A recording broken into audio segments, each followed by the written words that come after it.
There was once a great writer who referred to this stuff as amber restorative. Well, irony aside, to me it's really more of a smoky suppressant.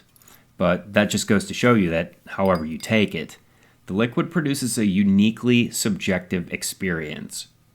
And it's also a uniquely acquired taste.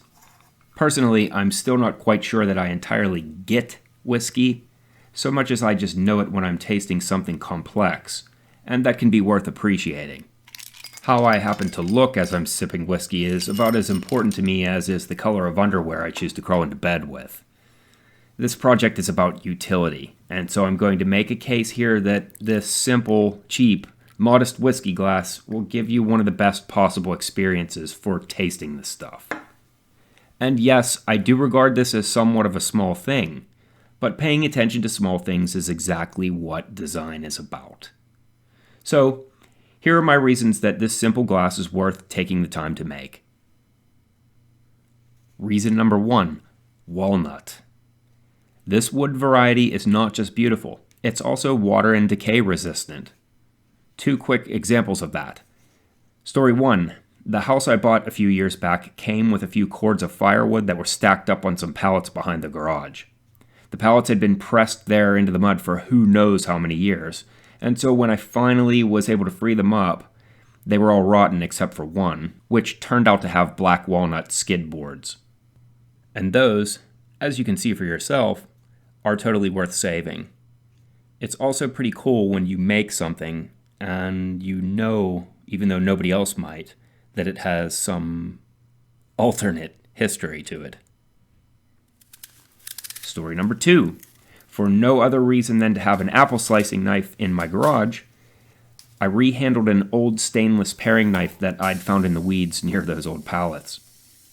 Naturally, the handle I added was walnut, and it has now endured hundreds of wash-dry cycles, since my wife has kind of borrowed it for the kitchen, but it seems unaffected by water. Now I wish I hadn't just sharpened it on the disc sander. Reason number 2, and though it might be a bit of a tautology to say this, is the votive glass itself. These can be found everywhere, and they will vary in quality, all the way from junky craft quality to fancy crystal if you want to spend the money.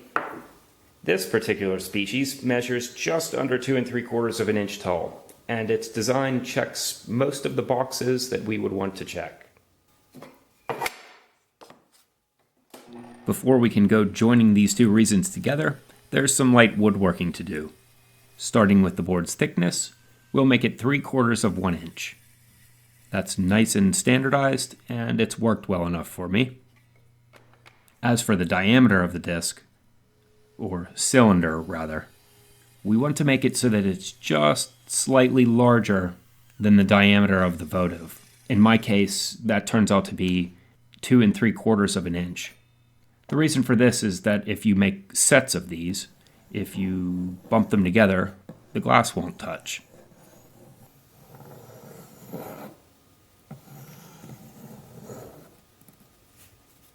As a wood variety, walnut is moderately hard. Try not to underestimate it whenever you're cutting it, routing it, or, as especially in this case, sanding it. We start with shaping the circle, and we want to leave the line because we'll need to be able to see it in the next operation. And the art here is with trying not to burn it. Of course, you already know how to do this. You just don't like to face the reality, which is that you can't get greedy. You have to press in just gently enough that you gain, but not so much that the friction starts to build up. It happens quickly, and it requires patience. Take little bites, and then back away. This approach will serve you well whenever you're sanding the cove. The only thing really special here to consider is where you place the deck. If you want the cove to appear centered, you'll have to lower the deck 1/2 the thickness of the stock. Other than that, you're just carefully carving out a circle exactly as you did before.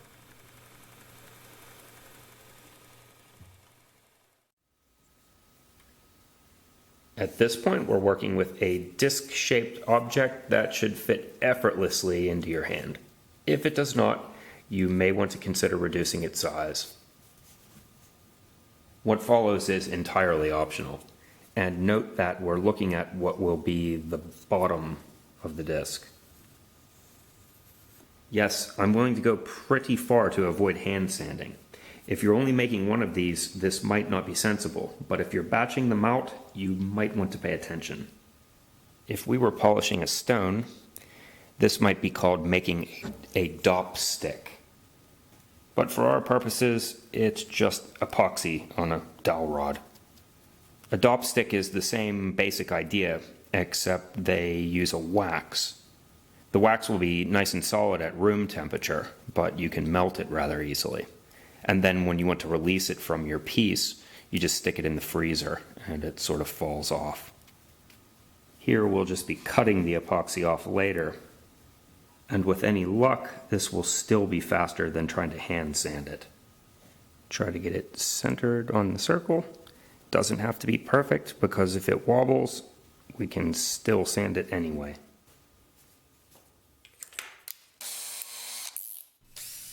It's completely over the top to sand it all the way down to 800 because it's going to be constantly getting wet. But there's a secondary purpose here, and that is to show me where the scratches are. And yes, by the way, as it turns out, using the epoxy and dowel rod is a great time-saving idea. Next up, I chuck a 1/2 inch core box bit into the drill press to add a little bit of novelty to this project, the reason for which I will tell you later. The circle that we drew for the dowel rod should still be visible. Do the best that you can to keep the cove centered in that circle.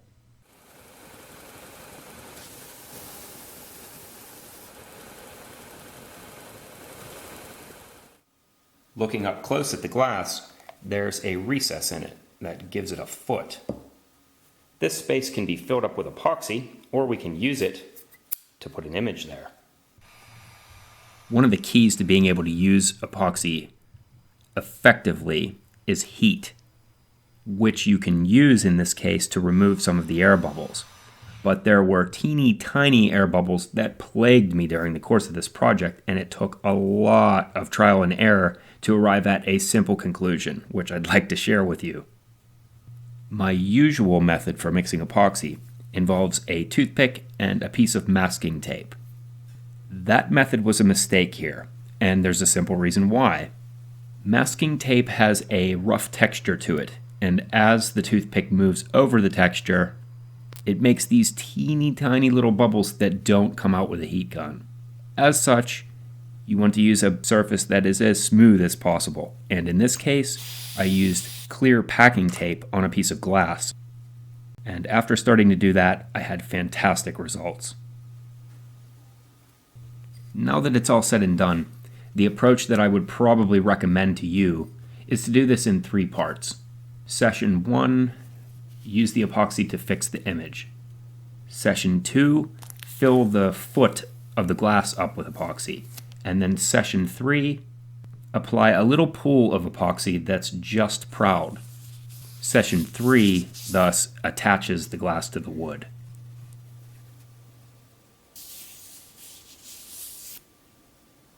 After all of this playing around and troubleshooting, I'm finally able to do it perfectly.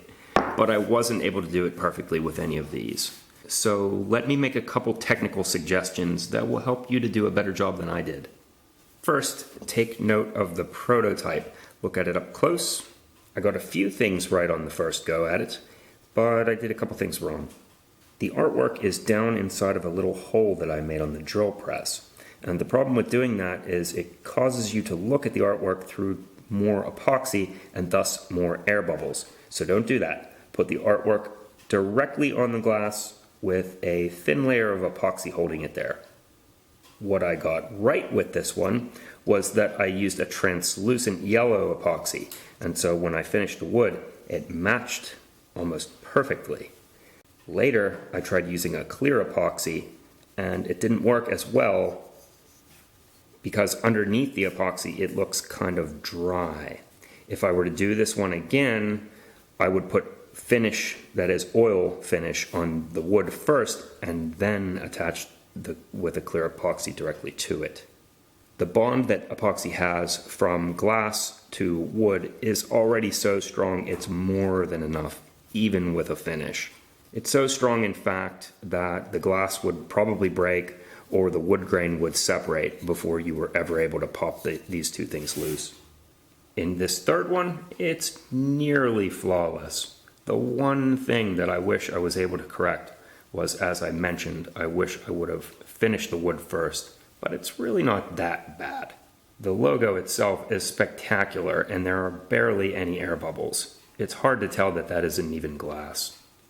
I may be tempted to make another set that's flawless, but if I were to do that here, then it would have rendered everything that I said about utility at the beginning as dishonest. So I'm going to drink my whiskey from this one. I suspect that the more whiskey I drink, the less I'll be bothered by it. Too much scrutiny can't be good for us, can it be? I don't think so. Under realistic conditions, without bright lighting or magnification, it looks nice enough. And I suppose I should show you that novelty.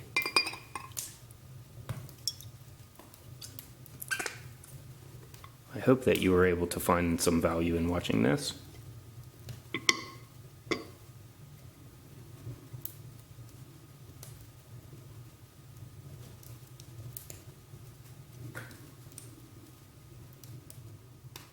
Some of you may have noticed the warm color that this was filmed in. It's in pretty sharp contrast to the blueness of the real world, and that's because I made a whiskey colored light. This will be very easy to replicate. Take an LED light bulb and an empty paper towel cardboard. First, cover the globe with a nice solid coat of yellow spray paint, and then gently highlight with orange, but it has to be fluorescent orange. Don't overdo the orange.